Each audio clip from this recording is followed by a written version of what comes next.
Fala, tudo bom? Bem-vindo a mais uma aula do Preparatório para o Enem. Meu nome é Cleibson Cavalcante e vamos juntos falar mais um pouco acerca da química voltado para esta prova. Na aula passada estudamos um pouco acerca de isomeria, certo? O que era, quais os principais tipos.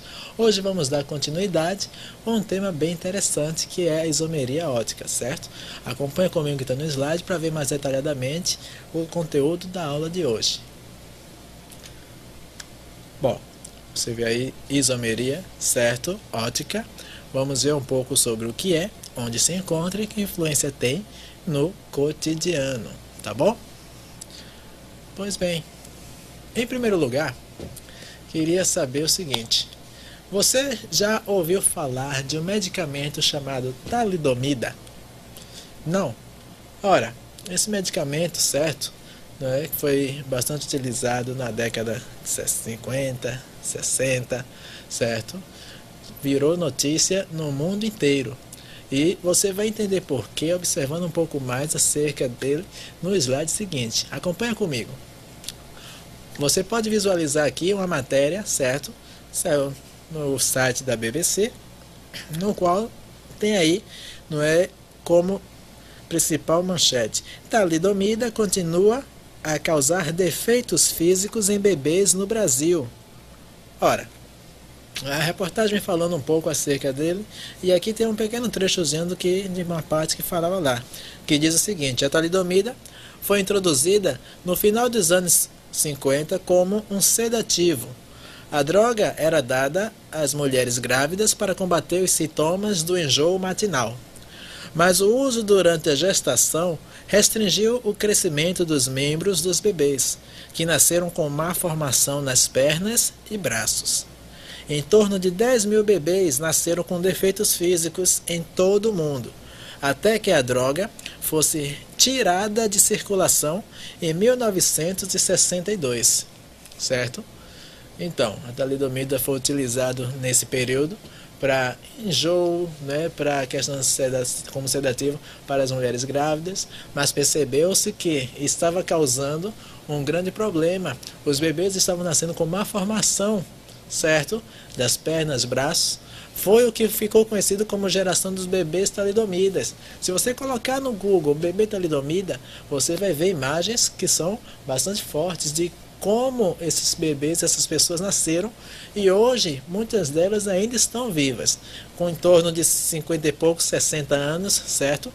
60 e poucos anos, já são de idade, mas nasceram com má formação devido a este medicamento, que foi justamente tirado de circulação em 1962, nesses países.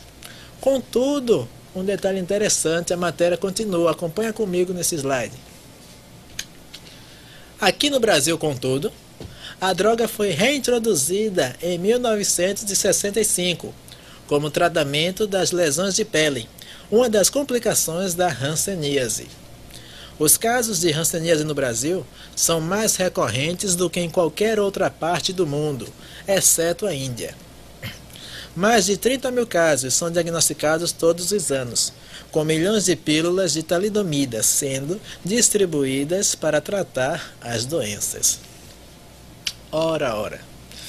Pois bem, nós vemos aqui então um caso de um medicamento que foi proibido em vários países do mundo, mas que continua a ser utilizado aqui no Brasil, dessa vez para tratar uma outra doença, tratar os sintomas da hanseníase, que é uma doença que acomete justamente o sistema nervoso, se eu não me engano, qual o principal sintoma é em relação à pele, a sensibilidade da pele, aonde as pessoas que estão tomando, principalmente as mulheres que estão tomando esse medicamento, ainda correm um grave risco de, caso engravidem, terem ali os fetos com má formação, certo? Mas por que a gente está falando disso? Qual a relevância que isso tem a ver para a aula de hoje? É isso que nós vamos, que eu quero que a gente compreenda a partir do prosseguimento desta aula. Como você bem vê aí, este remédio que foi produzido com uma intenção boa, que era justamente de ajudar, auxiliar as grávidas com relação aos enjoos, né, com relação ao mal-estar, e que mostrou ter duas faces. Estava, entretanto, fazendo coisas, né, acarretando sintomas, né, não desejáveis de forma alguma. Mas por que isso acontecia? Ora, isso teve a ver com o seguinte conteúdo que nós vamos ver nesta aula, conteúdo de isomeria. Lembra o que é isomeria? Ora, na aula passada a gente estudou acerca dela, vimos que isomeria é um fenômeno que possibilita a existência de duas ou mais estruturas para uma mesma fórmula molecular, ou seja, que exista mais de um composto com a mesma fórmula molecular. Não foi isso? Lembra da aula passada?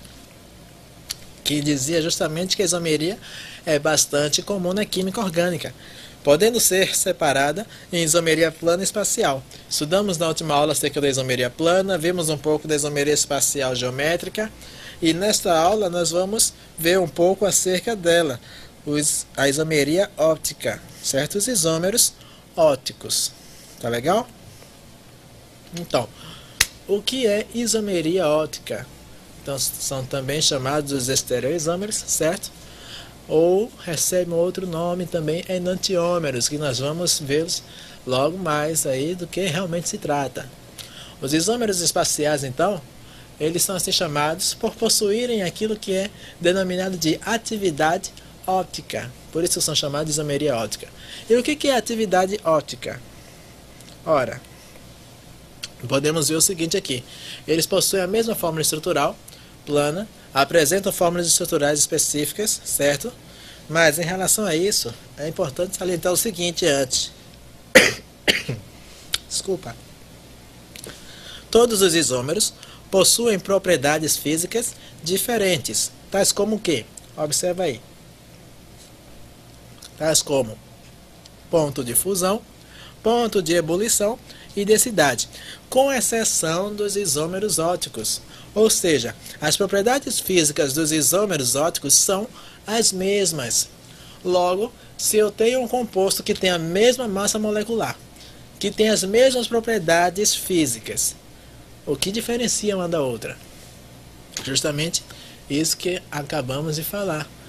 Isômeros ópticos, o que os diferencia é a chamada atividade óptica. E vamos ver o que é isso agora. Observe comigo.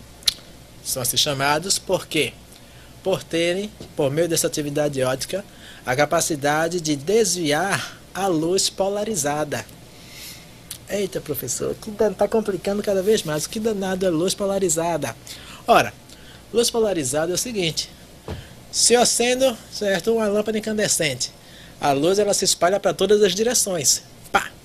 Certo? A luz, compreendendo ela como ondas eletromagnéticas, certo? Sabemos que então essas ondas eletromagnéticas ela vai em várias direções no plano, tá ok? Ou seja, você pode visualizar de acordo com a imagem aí, ela tem como se fosse esse formato aqui, ó. São ondas que vai em todas essas direções. Logo, o que acontece? Ao passar a luz por um polarizador, certo? Um cristal polarizador, todas essas distorções aqui, ó, todas essas direções, a luz ela vai então entrar num ritmo de ficar apenas em um plano apenas, ou seja, polarizada. Se ela estava vindo toda desordenada em todas as direções, ela passa agora, depois que passa pelo polarizador, aí num plano apenas. Você encontra isso aí, uma lente como essa, por exemplo, naquele, já viu aqueles óculos escuros de lente polarizada? Que quando você bota assim na frente de uma tela de um monitor, se você girar a lente, ele escurece totalmente? Pois é, porque a luz que está vindo ali começa então, ele polariza, bota apenas numa direção, então você não consegue mais ver a passagem da luz direito ali, certo? É o mesmo princípio. Observa comigo mais uma vez aqui. Então, se você tem aqui a luz polarizada passando por esse polarizador, observa no slide. Logo, essa única seta aqui para cima e para baixo, certo? Esse segmento aqui que está indicando essas duas setas indica então a luz polarizada. A luz não polarizada ou despolarizada, e aqui indica a luz polarizada, certo? Os compostos ópticos são capazes de desviar essa luz fazendo uma inclinação para a direita ou para a esquerda. Como assim? Ora, observa comigo aqui, lê esse slide. Existem algumas moléculas que são capazes de desviar esse plano de luz polarizada. São chamadas, então, moléculas oticamente ativas. Quando, então, elas giram o feixe da luz polarizada para a direita, chamamos, então, essa molécula, certo? Esse composto de dextrógeno. Ele é um isômero dextrógeno, que vem justamente do latim, dex, que significa direito. Ele tem, então, ele é chamado de D, e tem um valor positivo, um valor da inclinação dele, do ângulo, é alfa positivo, tá ok? Aqui, ó, a luz natural, não polarizada, passa pelo prisma de Nicol, um polarizador. Então vem a luz polarizada, que quando passa pela substância, certo, com atividade óptica, se o feixe de luz polarizada, que estava assim reto, ele aparece assim agora, inclinado para a direita, quer dizer então que essa substância ela é um isômero dextrógeno. Mas isso aconteceu ao contrário. Quando passar, ele distorcer para a esquerda. Ora, será então chamado de isômero levógeno, que vem de levos, certo? No latim quer dizer esquerdo. Terá um valor aí negativo do ângulo certo de inclinação. Logo, os isômeros ópticos são assim classificados como sendo dextrógeno, para a direita, mão direita, ou levógeno, esquerda. Eles giram o feixe de luz polarizada na inclinação para a direita ou para a esquerda. Essa é a única diferença, certo, dos isômeros oticamente ativos, ok? Certo. Mas o que mais a gente pode saber acerca dos isômeros ópticos? Ora, primeiramente, né, o seguinte, para que ocorra a isomeria óptica, certo, para que a molécula ela tenha essa propriedade, ela deve atender a alguns requisitos. O primeiro dele, e o principal, é esse que você vê nesse slide seguinte. Acompanha comigo aí. A atividade óptica só é possível em moléculas assimétricas, ou seja, moléculas que possuem carbono quiral, que é justamente representado como um carbono com um asteriscozinho aí,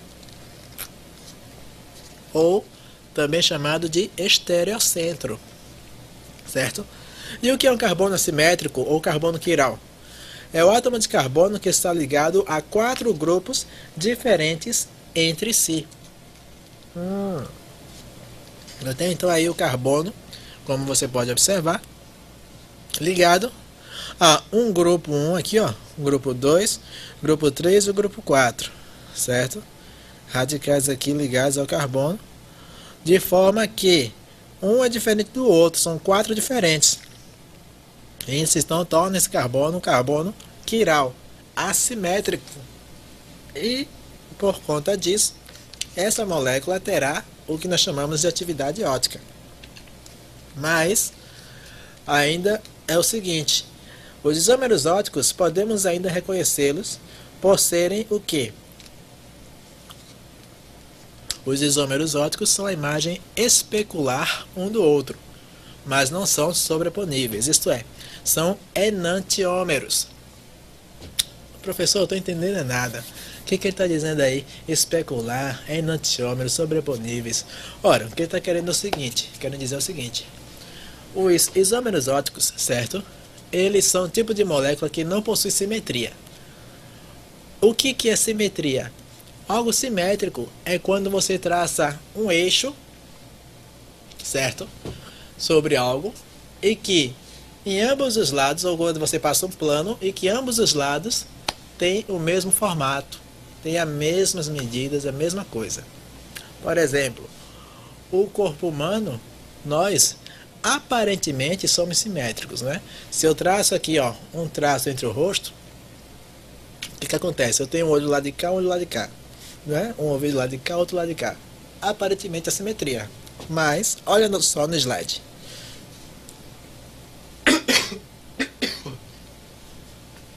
Você vê aqui, ter isso aqui como sendo um espelho, certo?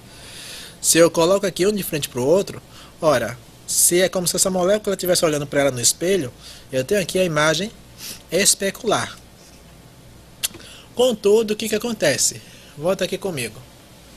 O nosso corpo, certo? Ele não é totalmente simétrico. Como não? Se eu traço aqui, ó, um espelho, uma reta, e eu boto aqui as duas mãos, uma contra a outra, dá a impressão de que uma é aparentemente, né, igual a outra. Mas se eu trouxer uma para colocar sobre a outra, o que acontece? Eu percebo a diferença.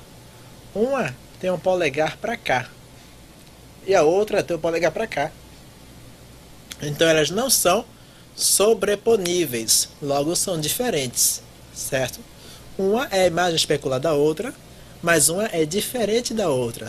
Não são sobreponíveis, tá certo? Então não há simetria. Tá legal? É isso que ele quer dizer aqui.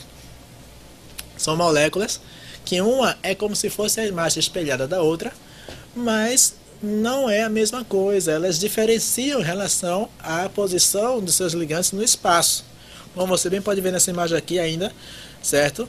Observa aqui, ó, o exemplo que eu acabei de citar da mão, a imagem especular, a imagem no espelho. Se eu tenho aqui, ó, como sendo o carbono ligado a 4 outros ligantes diferentes, certo? 4 substituintes diferentes.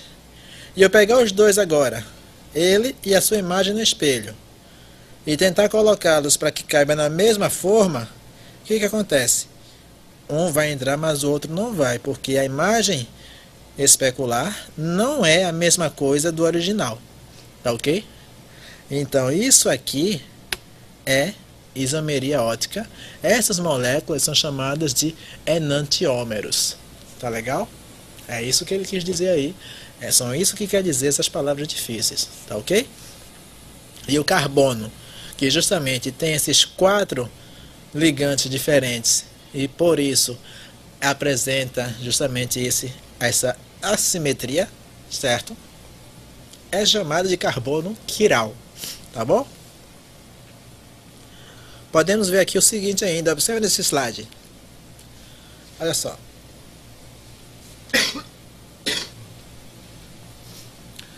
Esta é a molécula do medicamento talidomida. Nós vimos agora há pouco no início da aula, certo? Lembra dele? Pois bem, percebe que este elemento, certo? Este composto, ele também possui um isômero óptico, em que um é a imagem especular dele, certo? É uma imagem especular do outro, mas não são sobreponíveis, porque há uma diferença bem aqui, olha só.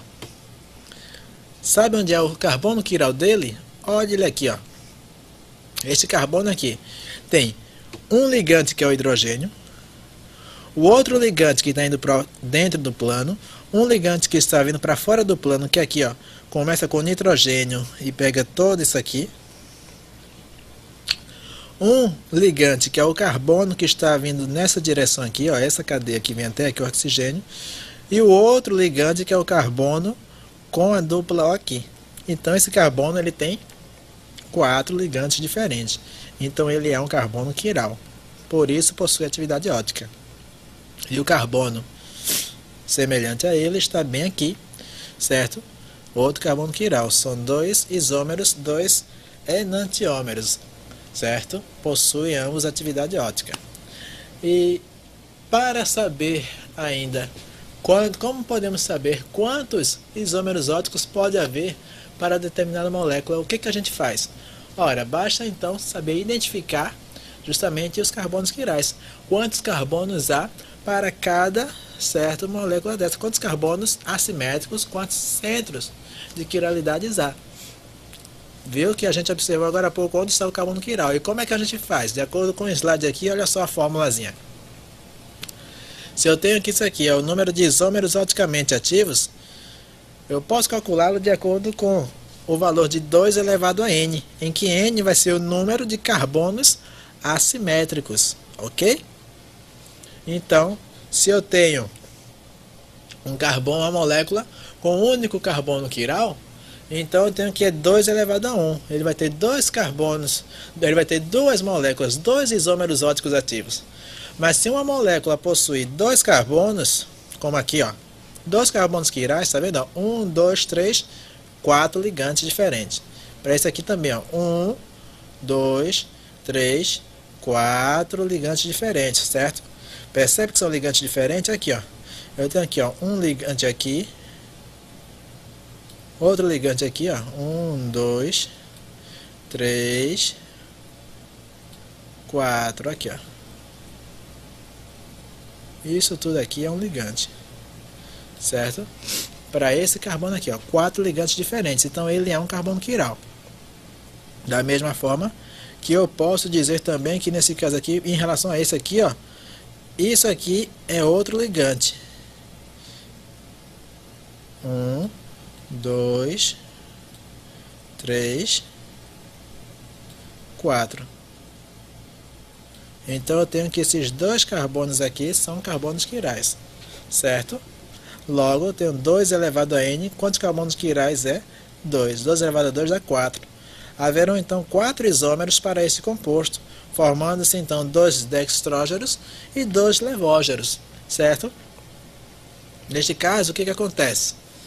Quando há a reação que pode dar origem então a isômeros óticos, pode ocorrer então o que nós chamamos de mistura racêmica. E o que é isso? Ora, a mistura racêmica é uma mistura entre isômeros óticos que tem a seguinte característica, acompanhe ainda no slide. É a mistura em que terá disponível 50% de levógeno e os outros 50% de dextrógeno. É uma mistura dos dois isômeros óticos. E a sua principal característica,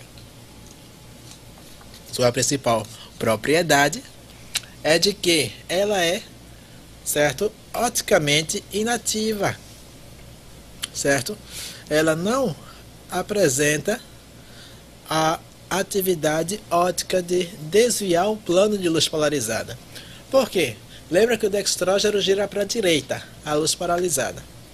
O levógeno gira a luz polarizada a inclinação para a esquerda. Se eu misturo em quantidades iguais, equimoleculares, ou seja, mesmo número de moléculas de levógeno e dextrógeno, a atividade ótica será nula, será zero, certo? Essa é uma propriedade dessa mistura, a mistura racêmica, tá bom? E o que isso é importante? Por que isso é importante? Ora, a isomeria ótica como um todo é muito importante, principalmente no campo da fabricação de medicamentos, certo? Observa comigo nesse slide aqui então.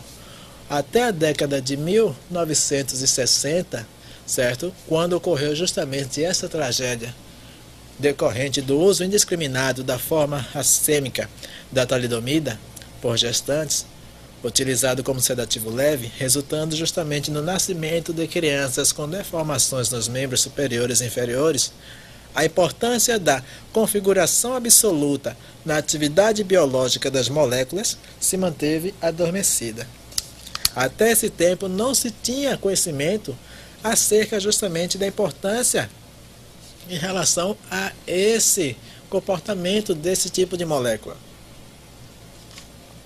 que poderiam justamente, apesar de ter as mesmas propriedades físicas, apresentar por conta disso propriedades diferentes. A talidomida R, que é como a talidomida também, certo, dextrógena, o R também tem a ver de direita, gira para a direita, o que acontece?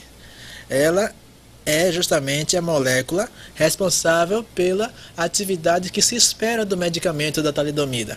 É a molécula que tem a função sedativa. Contudo, a sua dupla, o isômero oticamente ativo, certo? Que trata justamente da talidomida S, que gira o plano para a esquerda, o que ocorre? Ela tem a propriedade teratogênica. O que é isso? É justamente a propriedade de acabar decorrendo má formação do feto nas mulheres em gestação, nas mulheres grávidas, certo? Então, uma das moléculas, certo? Um dos isômeros é o benéfico, o outro é o maléfico, pois essa talidomida S, essa talidomida, ela oxida gerando aí a outros mecanismos que ocorrem, levando a essa malformação congênita. Não se tinha ideia disso quando foi justamente lançado esse medicamento para o consumo. De modo que, após o avanço dos estudos nessa área, percebeu-se a importância de prestar atenção com relação a isso. Olha só no slide seguinte. Este episódio é conhecido como o início de uma nova era no desenvolvimento de fármacos, onde a quiralidade passou a ter grande destaque e, portanto, a investigação cuidadosa do comportamento de fármacos quirais frente a processos que influenciam tanto a fase farmacocinética quanto a fase farmacodinâmica passaram a ser indispensáveis antes da liberação para uso terapêutico, certo? Tá aí então uma das grandes, certo? Um dos grandes campos de aplicação desse conteúdo aí e de seu impacto na nossa sociedade, também o comportamento em relação à isomeria óptica das moléculas, tá legal? Muitas pessoas acabaram, justamente por falta de conhecimento relacionado a esse medicamento, relacionado a isso, né, tendo aí consequências graves. E esse é um campo muito importante também para que se esteja atento, principalmente no campo da produção de medicamentos. A isomeria óptica, apesar das moléculas não terem as mesmas propriedades físicas, apresentam ainda essas características que podem comprometer a atividade biológica dela, né, totalmente, tá bom? Espero que você tenha compreendido justamente o conteúdo desta aula, certo? Qualquer dúvida, faça exercícios, revise, volte o vídeo, entre em contato, tire suas dúvidas. Uma boa prova e fica com Deus.